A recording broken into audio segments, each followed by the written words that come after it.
Muito obrigada pela vossa presença. Espero que este seja um momento em que possamos todos aprender um pouco mais. Nós vamos continuar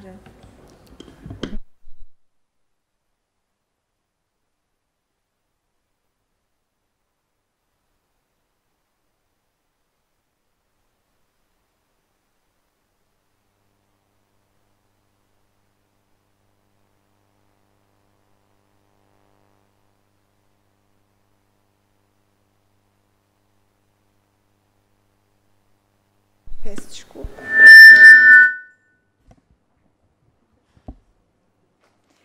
Para aqueles que ainda não sabem o que é o estudo do livro, o que é o Espiritismo, este é um livro que, sobre a forma de diálogos e respostas às objeções mais frequentes daqueles que ignoram os fundamentos da doutrina, assim como a refutação dos principais argumentos dos seus opositores.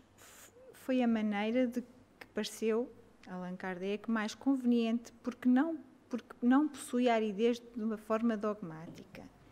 Portanto, isto faz parte do segundo capítulo, do primeiro capítulo, do livro do que é o Espiritismo, em que é composto por perguntas feitas por aqui designado visitante, mas um cético, aqueles que põem em questão o Espiritismo. O Espiritismo, ainda sobre uma definição dada pelo livro, o Espiritismo é ao mesmo tempo uma ciência de observação e uma doutrina filosófica. Como ciência prática, ele consiste nas relações que podemos estabelecer com os espíritos. Como filosofia, ela abrange todas as consequências morais que decorrem dessas relações. Pode-se então definir assim o Espiritismo como uma ciência que trata da natureza, da origem, do destino dos espíritos e de suas relações com o mundo corporal.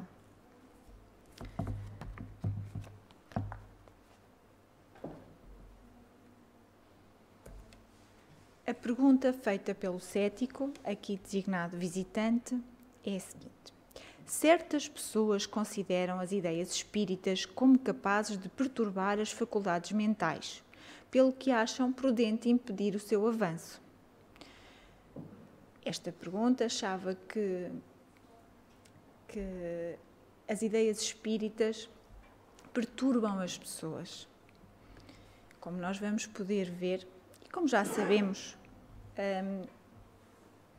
Allan Kardec vai-nos justificar que não é como ele diz.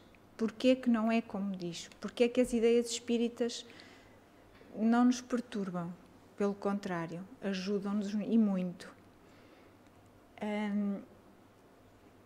Até aos dias de hoje, para quem desconhece o Espiritismo, se calhar também tem ainda esta ideia, que as ideias espíritas nos perturbam. Mas nós que já conhecemos um pouquinho, estamos a estudar e queremos aprender mais, vamos perceber que não é de facto assim. Então Allan Kardec diz: deveis conhecer o provérbio: quem quer matar o cão, diz que o cão está raivoso. Isto significa, na perspectiva de que há que arranjar argumentos para uma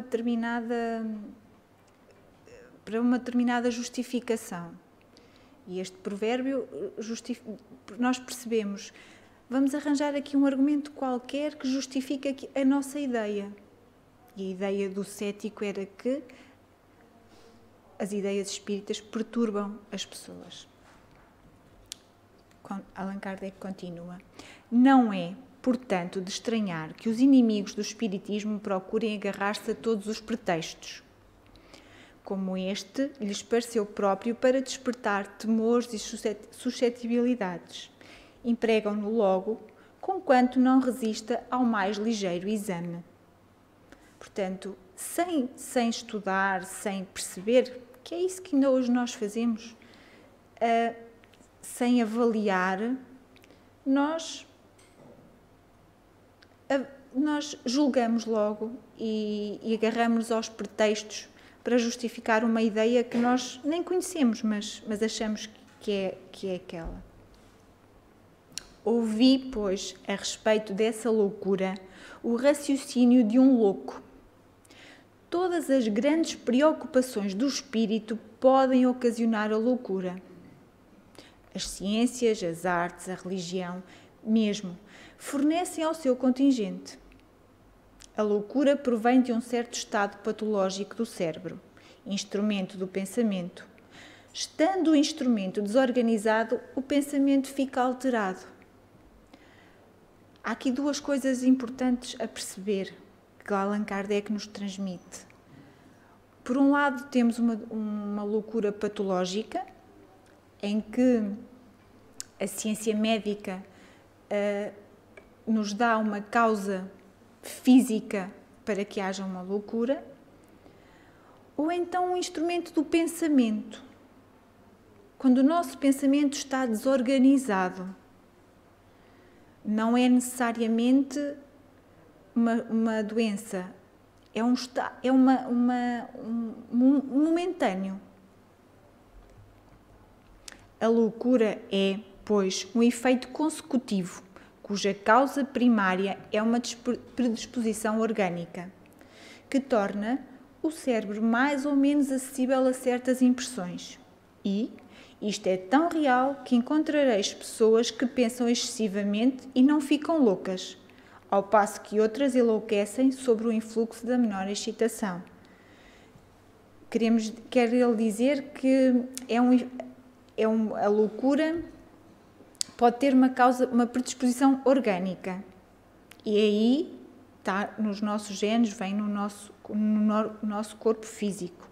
Também sabemos, quem já estuda o espiritismo há mais tempo, que esta predisposição orgânica tem sempre um sentido, tem sempre uma razão de ser. Existindo uma predisposição para a loucura, toma esta o caráter de preocupação principal, que então se torna ideia fixa. Esta poderá ser dos espíritos, no indivíduo que deles se tenha ocupado, isto é, numa obsessão. Como poderá ser a de Deus, dos anjos, do diabo, da fortuna, do poder, de uma ciência, da maternidade, de um sistema político ou social?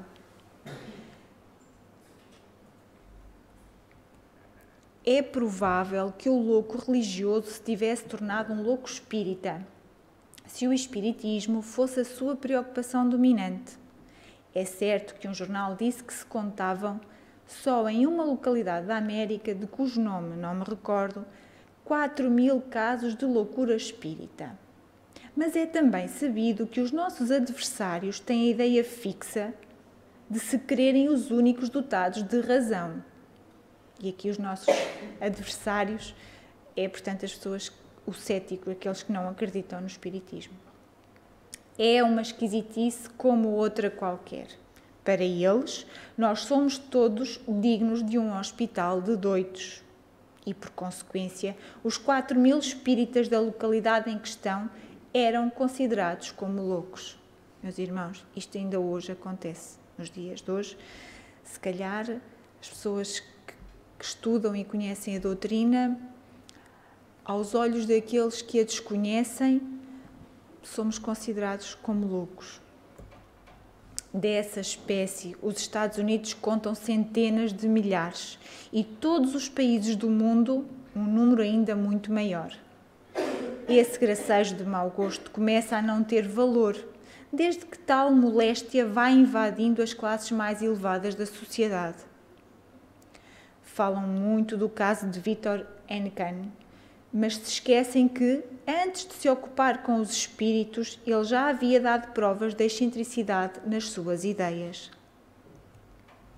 Se as mesas girantes não tivessem então aparecido, as quais, segundo um trocadilho bem espirituoso dos nossos adversários, lhe fizeram girar a cabeça, sua loucura teria seguido outro rumo. Eu digo, pois, que o espiritismo não tem privilégio algum nesse sentido, mas vou ainda além. Afirmo que, bem compreendido, ele é um preventivo contra a loucura e o suicídio. Esta frase muito importante. que o espiritismo bem compreendido, ele é um preventivo contra a loucura e o suicídio. Ele é uma grande ajuda para estas questões. Entre as causas mais numerosas da excitação cerebral, devemos contar as decepções, os desastres, as afeições contrariadas, as quais são também as mais frequentes causas do suicídio. Muitas das vezes, e como diz Allan Kardec, as decepções, os desastres, as afeições contrariadas são aquelas contrariedades da vida, são aqueles momentos difíceis que todos nós passamos e devíamos percebê-los de uma maneira diferente. Mas aquelas pessoas que ainda não conseguem entender a verdadeira vida desanimam e muitas das vezes chegam ao suicídio. O verdadeiro espírita vê as coisas deste mundo de um ponto de vista tão elevado que as tribulações não são para eles senão os incidentes desagradáveis de uma viagem. É isso. Os espíritas avaliam ou percebem que as contrariedades da vida, os desastres, aquilo que corre menos bem, são próprios da nossa viagem, são momentos de aprendizado, são momentos em que nós devemos parar, refletir e pensar de facto que nós não somos só corpo físico, mas somos corpo físico e espiritual. E que é o nosso espírito que traz todas estas condições pelas quais nós um dia nos propusemos a vir passar. Aquilo que em outro qualquer produziria violenta comoção, afeta-o mediocremente. Ele sabe que os dissabores da vida são provas que servirão para o seu adiantamento. Se as sofrer sem murmurar, porque sua recompensa será proporcional à coragem com que as houver suportado.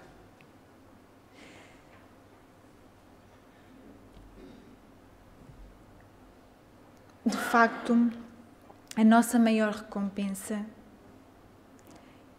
é a nossa evolução, é a nossa evolução como espíritos, em que nós podemos perceber que passamos por determinadas dificuldades, que as levamos com coragem, com fé e que aprendemos com elas. E sem sermos muito queixosos, sempre a lamentar-nos com a vida, não adianta de nada. Devemos enfrentá-las e perceber que se nós tivermos essa coragem, que as coisas vão ser diferentes. Suas convicções dão-lhe, pois, uma resignação que o preserva do desespero e, por consequência, de uma causa incessante de loucura e de suicídio. É óbvio que se nós percebermos as coisas deste ponto de vista, do ponto de vista da resignação, ficamos mais tranquilos,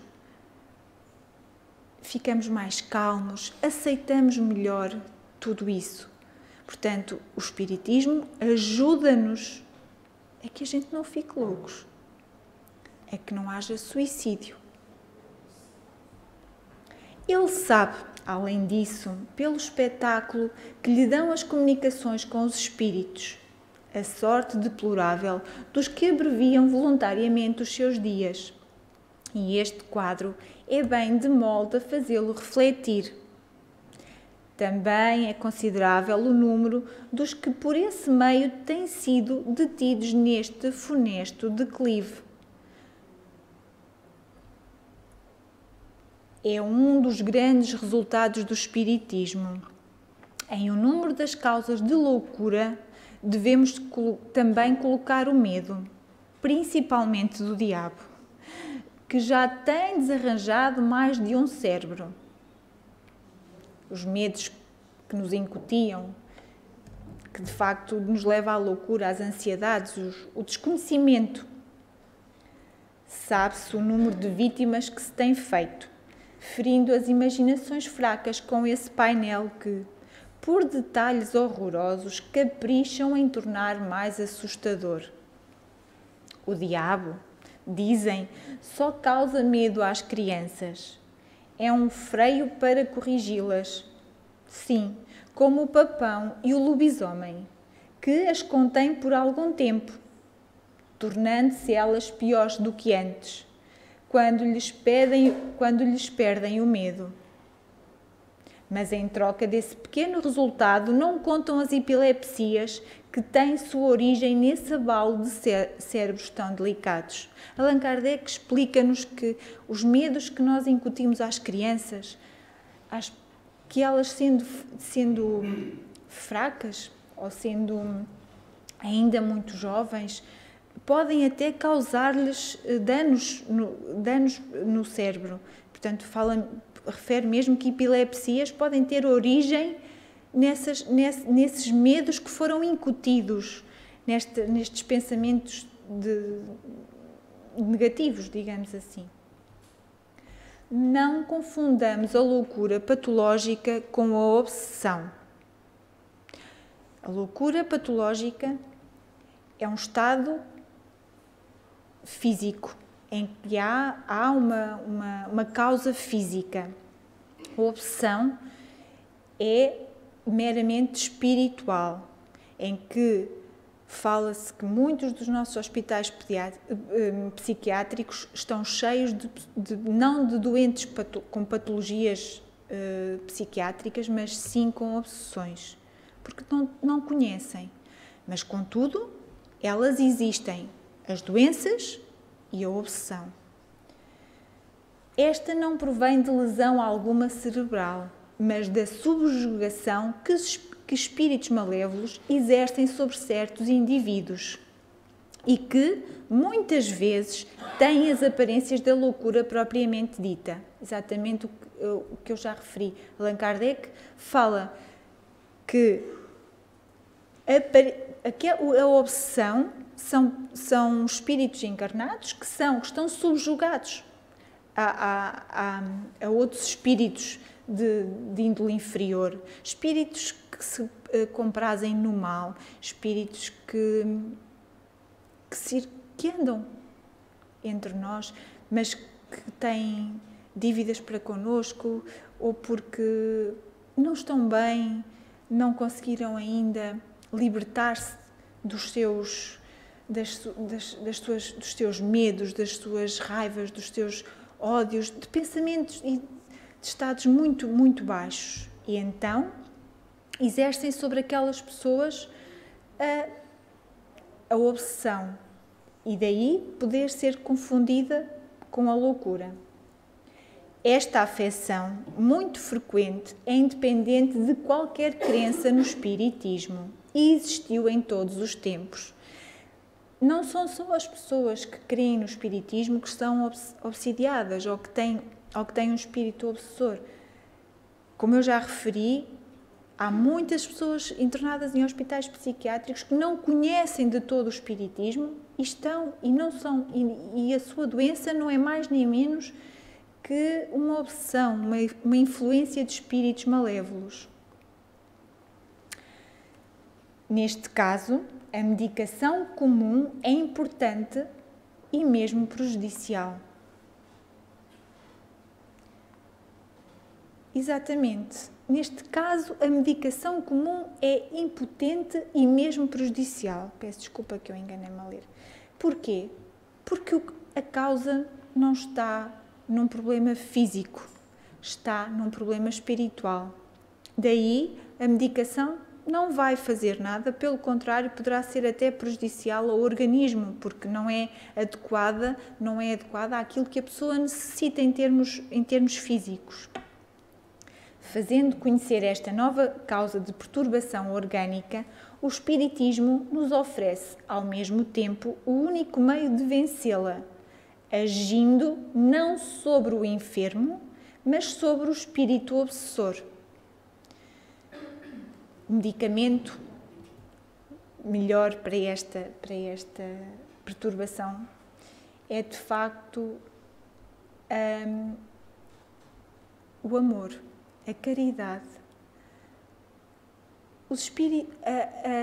a emanação de energias boas a estes espíritos obsessores que ainda não conhecem o bem, que ainda não sabem que o bem os liberta. E é aqui o único meio de agir e de ajudar este doente, este enfermo, que no fundo é um louco que não é louco, é ajudar também, começa por ajudar o seu espírito obsessor. O espiritismo é o remédio e não a causa do mal. Aqui, Allan Kardec dá-nos uma resposta e uma justificação muito, muito rigorosa, muito bem, que nós percebemos perfeitamente. Retomando a pergunta, o espiritismo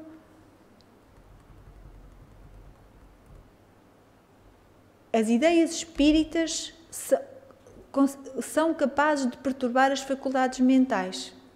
E a resposta é que não.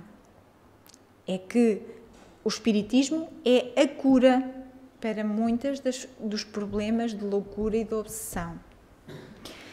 Eu trouxe ainda aqui o Evangelho segundo o Espiritismo, em que nós temos um capítulo que é o suicídio e a loucura. E aqui nós conseguimos perceber de uma outra forma, do ponto de vista espiritual, o que é o suicídio e a loucura. A calma e a resignação adquiridas na forma de considerar a vida terrestre e na fé no futuro dão ao espírito uma serenidade que é a melhor defesa contra a loucura e o suicídio. Meus irmãos, a calma e a resignação. Efetivamente, é certo que a maioria dos casos de loucura são devidos à acomodação produzida pelas vicissitudes que o homem não tem forças para suportar.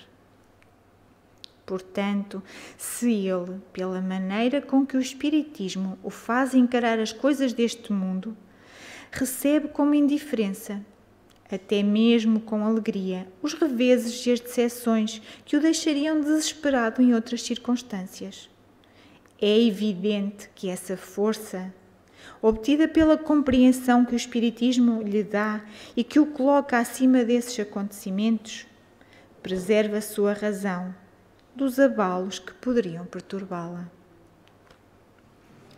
Acontece o mesmo em relação ao suicídio. Se fizermos exceção aos que ocorrem na embriaguez ou na loucura e que podem ser chamados de inconscientes, é certo que, quaisquer que sejam os motivos particulares, ele sempre tem como uma causa um descontentamento. Ora, aquele que está certo de ser infeliz só por um dia e de serem melhores os dias seguintes, facilmente adquire paciência. Só se desespera quando não vê um fim para os seus sofrimentos. E o que é a vida humana em relação à eternidade? Se não bem menos que um dia. Porém, para aquele que não crê na eternidade, que acredita que nele tudo se acaba com a vida, se estiver atormentado pelo desgosto e pelo infortúnio, só na morte vê o fim desses males. Nada esperando, ele acha muito natural, muito lógico mesmo, abreviar a sua infelicidade pelo suicídio. A incredulidade, a simples dúvida sobre o futuro e as ideias materialistas são, em uma palavra, os maiores estimulantes ao suicídio. Elas produzem a covardia moral. E quando se vêem homens da ciência apoiarem-se sobre a autoridade do seu saber, esforçando-se para provar aos seus ouvintes ou aos seus leitores que eles nada têm de esperar após a morte, não é induzi-los a concluir que, se são infelizes, o melhor que têm a fazer é se matarem? Que lhes podiam dizer para desviá-los disso? Que compensação lhes poderiam oferecer? Que esperança lhes podem dar? Nada além do nada. De onde é preciso concluir que, se o nada é o único remédio heroico, a única perspectiva mais vale atirar-se nele imediatamente do que mais tarde, e assim sofrer por menos tempo.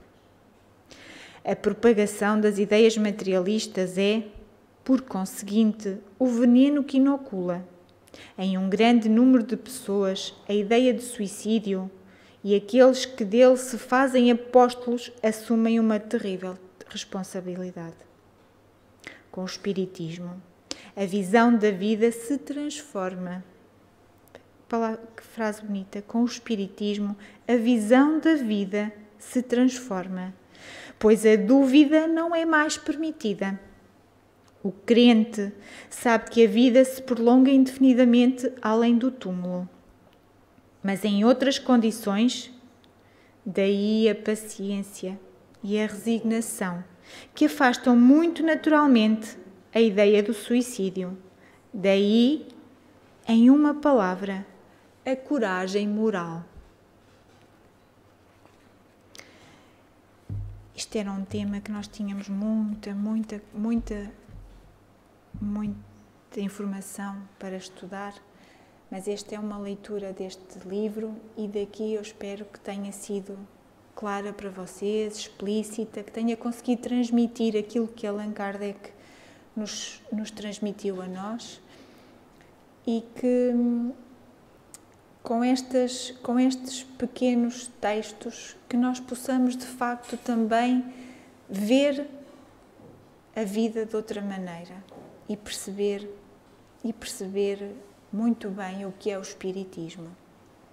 Muito obrigada pela vossa atenção e um bem-aja a todos. Boa noite.